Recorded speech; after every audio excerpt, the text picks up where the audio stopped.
Professeur Nagara, vous souvenez-vous de cet homme? Oui, il est hélas tristement célèbre. C'est Laszlo, n'est-ce pas? Et il a en effet participé à une de nos expériences. Avez-vous lu les conclusions psychiatriques sur Laszlo dans le rapport Henniger? Oh, je vous avoue que non. Professeur, au cours des tests que vous faites passer, pouvez-vous déceler chez un individu une maladie mentale? Laszlo, par exemple, s'est-il comporté, selon vous, comme un paranoïaque? Alors, je vous demande pardon. Oui, oui, tout de suite, je viens. Un paranoïaque. Tenez, je vous propose de venir voir en direct notre expérience. Le comportement de notre candidat d'aujourd'hui vous éclairera peut-être mieux sur celui de Laszlo. Très bien.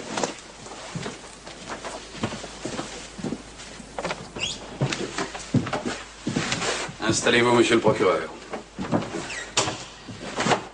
Avec cette glace sans teint, vous pouvez voir sans être vu. Vous avez ici un potentiomètre pour entendre ce qui se dit de l'autre côté. Voici le professeur Nagara.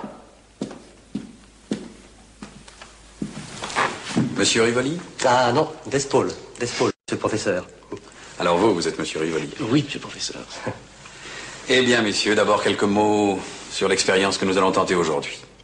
Une théorie établie par des psychologues soutient que l'individu apprend correctement et d'une manière plus efficace lorsqu'il sait que chaque erreur de sa part lui attirera une punition. Une application dans la vie courante, c'est, par exemple, la fessée que les parents administrent à l'enfant lorsqu'il se trompe.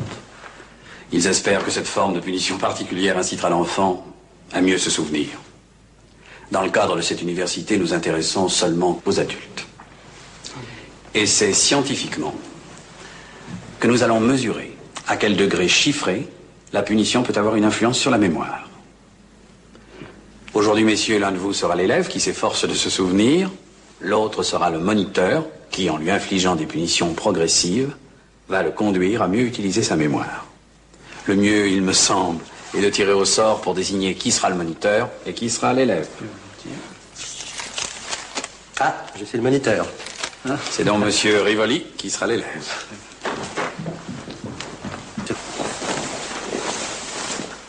Faut m'asseoir là-dessus? Je vous en prie.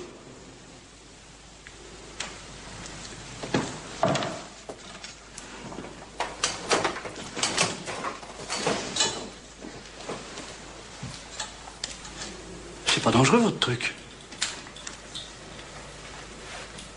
Qu'est-ce que c'est que ça? C'est simplement pour éviter d'éventuelles brûlures. Ah. Eh ben...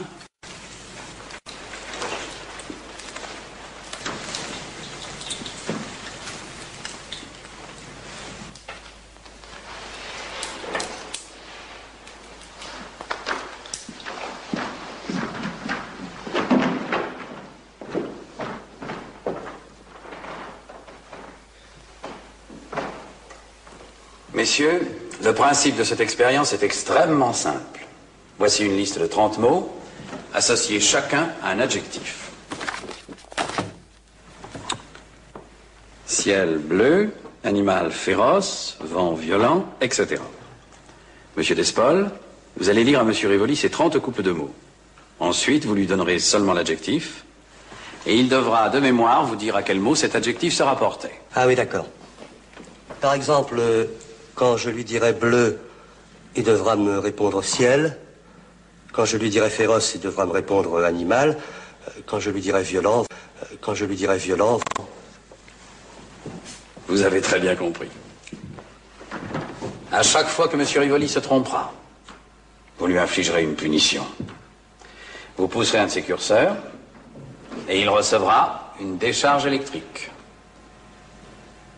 À la première erreur, l'élève recevra 15 volts, 30 volts à la deuxième faute, 45 volts à la troisième, etc., etc. Comme vous voyez, ces curseurs sont gradués de 15 en 15 volts, qui s'additionnent. Maintenant, monsieur Despol, voulez-vous lire les associations de mots à votre élève?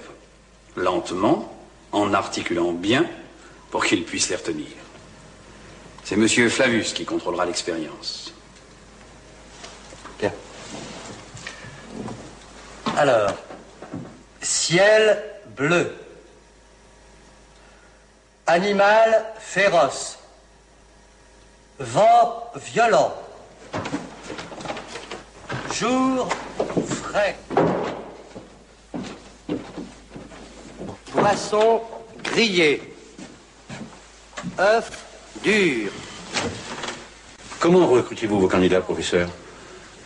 Par une annonce dans les journaux locaux, dans le style « Voulez-vous gagner 6 $ avec indemnité de transport en échange d'1 heure de votre temps ?» Nous recrutons volontaires pour participer à une expérience scientifique sur la mémoire. Quand Dasto s'est présenté, quel rôle jouait-il dans votre expérience? Moniteur ou élève? Moniteur, monsieur le procureur. Il occupait la place de monsieur Despol. Puits profond. Pain beurré. Argent comptant. Bien. Veuillez commencer, monsieur Despol. Premier mot, bleu. Ciel. Ciel bleu.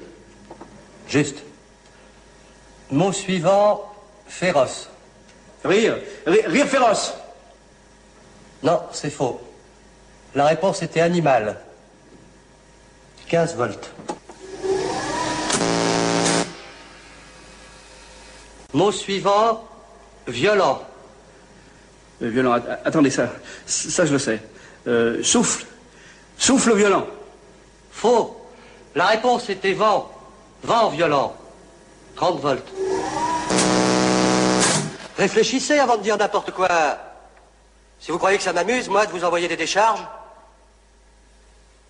Allez. Mot suivant, frais. Frais. Attendez, ça n'est pas poisson? Vous croyez sérieusement que ces chocs électriques vont aider M. Rivoli à améliorer sa mémoire? La mémoire de monsieur Rivoli ne présente ici aucun intérêt. Ce qui nous intéresse, c'est la capacité d'obéissance de monsieur Despol, sa soumission à l'autorité. L'autorité pour monsieur Despol, c'est le cadre de cette université, le professeur Flavius, moi-même, et nos blouses blanches qui sont les symboles de cette autorité. Nous venons de lui imposer un code de punition à infliger à une victime qui ne lui a rien fait.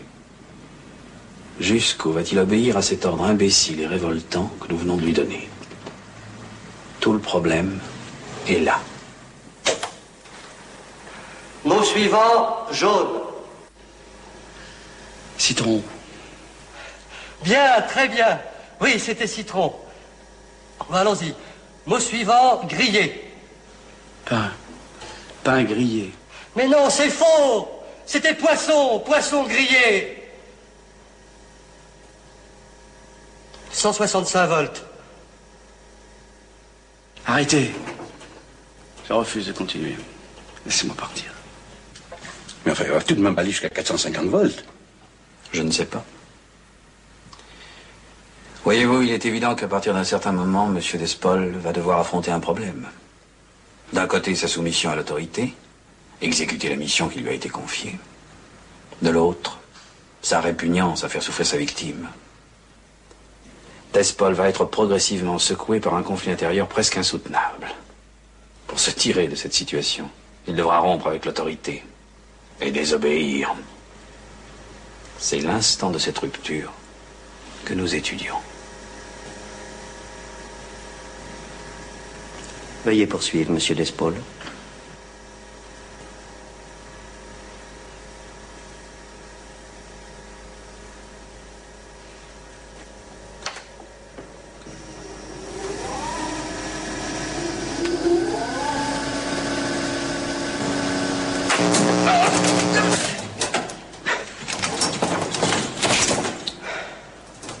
Alors, le mot suivant, c'est... Un instant, monsieur. La main droite de monsieur Rivoli vient de glisser. L'électrode n'est plus en contact. Il faut que vous alliez rattacher les lèvres. C'est à moi de faire ça? Vous devez veiller à l'exécution correcte de ce qui a été convenu.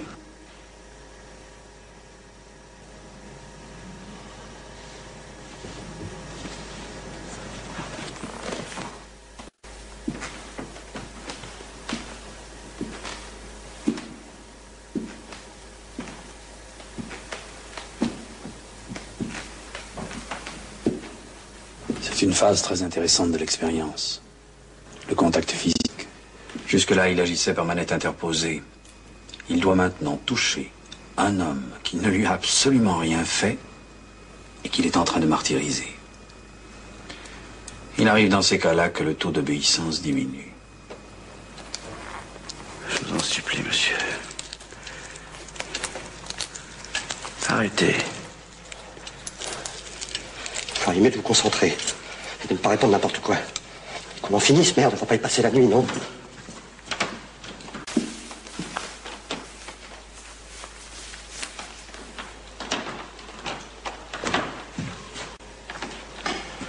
Il m'a demandé de l'arrêter. Qu'est-ce que vous en pensez? Je vous prie de continuer, monsieur Despaul. Bien.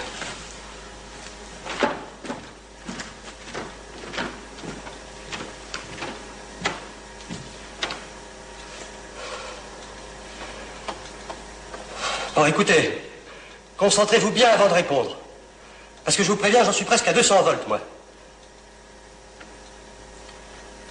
Alors, le mot suivant, c'est blanche.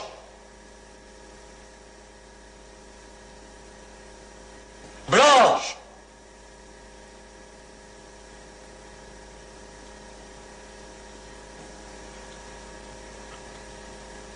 Regardez bien. Despaul essaie de diminuer son conflit intérieur en aidant sa victime. Ah bah, si ce conflit lui est tellement insupportable, pourquoi ne s'arrête-t-il pas? S'il s'arrête, il reconnaît implicitement qu'il a eu tort d'aller jusque-là. En continuant, il justifie tout ce qu'il a fait jusqu'à présent. Dites, monsieur, on pourra peut-être passer au mot suivant pour une fois. Il est absolument essentiel que nous poursuivions l'expérience, monsieur Despaul. Ben oui, mais il ne répond plus. Vous devriez aller voir, il lui est peut-être arrivé quelque chose. Que cela plaise ou non à l'élève, nous devons continuer. Jusqu'à ce que l'élève sache correctement les couples de mots.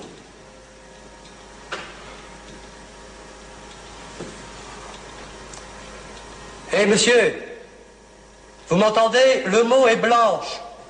J'en ai assez. Je suis trop mal. Je ne vais plus répondre. Qu'est-ce qu'on fait?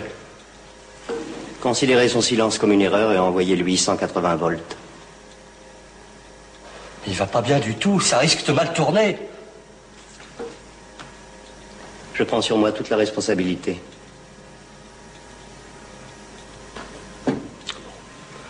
Si vous prenez la responsabilité.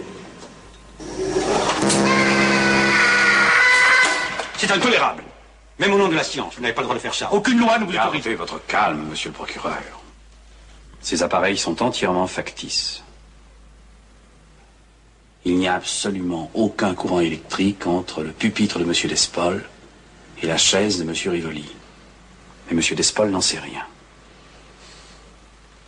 Monsieur Rivoli a beaucoup de talent, n'est-ce pas?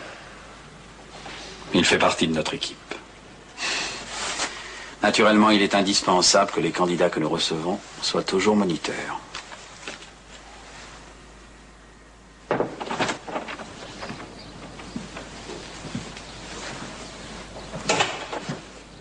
C'est effrayant. Monsieur le procureur, vous, c'est à 180 volts que vous avez réagi.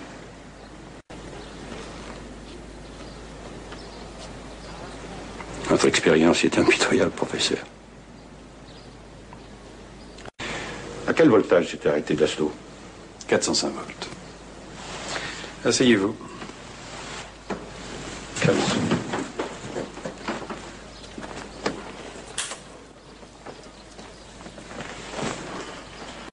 Réfléchissez bien. Je vais être obligé de vous envoyer 405 volts. Alors, faites un effort. Quadrillé. 405 volts. Il faut interrompre l'expérience. C'est impossible. On ne peut pas fausser les résultats. Nous devons continuer. L'insuffisance cardiaque de votre sujet est flagrante. En poursuivant, vous allez à la catastrophe. Envoyez 405 volts, monsieur Dassault. Pas question. Mettez-vous d'accord. Il y en a qui dit de continuer, l'autre qui dit d'arrêter. La conversation que je viens d'avoir avec le professeur Nagara ne vous concerne pas, monsieur Daslow. Veuillez poursuivre. Oui, ben moi, je poursuis plus rien du tout. Si vous voulez, je vous rends vos $6 et je rentre chez moi. Arrêt de l'expérience à 405 volts. Vous voyez, dès que la cohérence du système hiérarchique disparaît, dès qu'il y a désaccord au niveau de l'autorité, le sujet en profite pour arrêter d'obéir. Vous avez beaucoup de sujets qui sont allés jusqu'à 405 volts. En moyenne, 63% des sujets sont obéissants. C'est-à-dire qu'ils acceptent totalement le principe de l'expérience. Et vont jusqu'à 450 volts. Ce qui signifie que dans un pays civilisé, démocratique et libéral, les 2/3 de la population sont capables d'exécuter n'importe quel ordre émanant d'une autorité supérieure. 3 mois après chaque expérience, nous reconvoquons chaque candidat pour lui dire la vérité et lui demander de justifier son comportement. Écoutez les réactions de Daslow. Monsieur Daslow, vous avez participé il y a 3 mois à une expérience qui a duré 1 heure et 17 minutes. Vous avez administré des chocs électriques allant jusqu'à 405 volts. Avez-vous cru jusqu'au bout que ces décharges électriques étaient réelles? Oui. Vous rendiez-vous compte que vous commettiez un acte cruel contre une victime innocente et sans défense? Je n'avais pas à juger si mon acte était cruel ou si la victime était innocente. J'avais une autorité supérieure qui était là pour ça. J'ai fait ce qu'on m'a dit de faire, moi. Quand on ordonne à un pilote de lâcher une bombe sur une ville, il se demande pas si c'est bien ou mal de lâcher la bombe. Il lâche la bombe.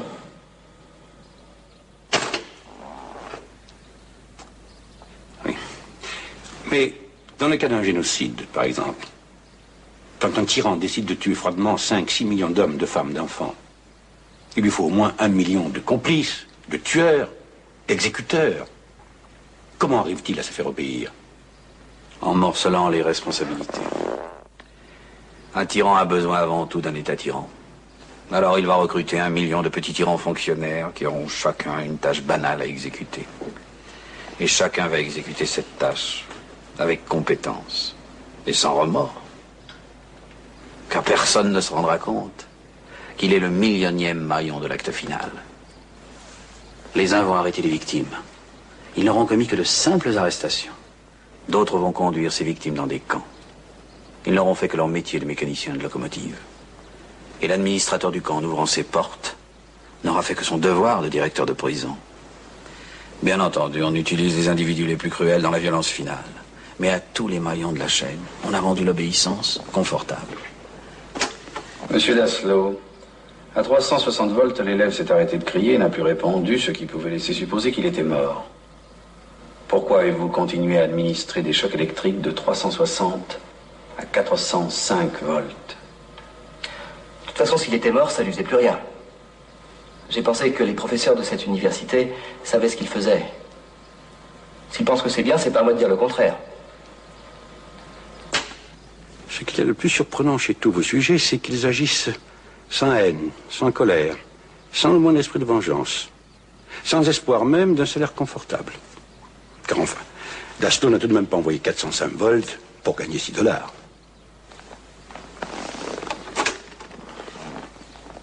Monsieur Daslow, si l'annonce à laquelle vous avez répondu n'avait pas été publiée par l'université de l'Aïe, mais par un particulier quelconque avec une promesse de rémunération de $1000 au lieu de $6, auriez-vous administré 405 volts à monsieur Rivoli? Non. Si la rémunération proposée était de $10 000. Je crois que vous n'avez pas très bien compris, monsieur. L'argent n'a rien à voir là-dedans. J'obéis à une autorité lorsque je respecte cette autorité et que je l'accepte. C'est tout. Je vous remercie.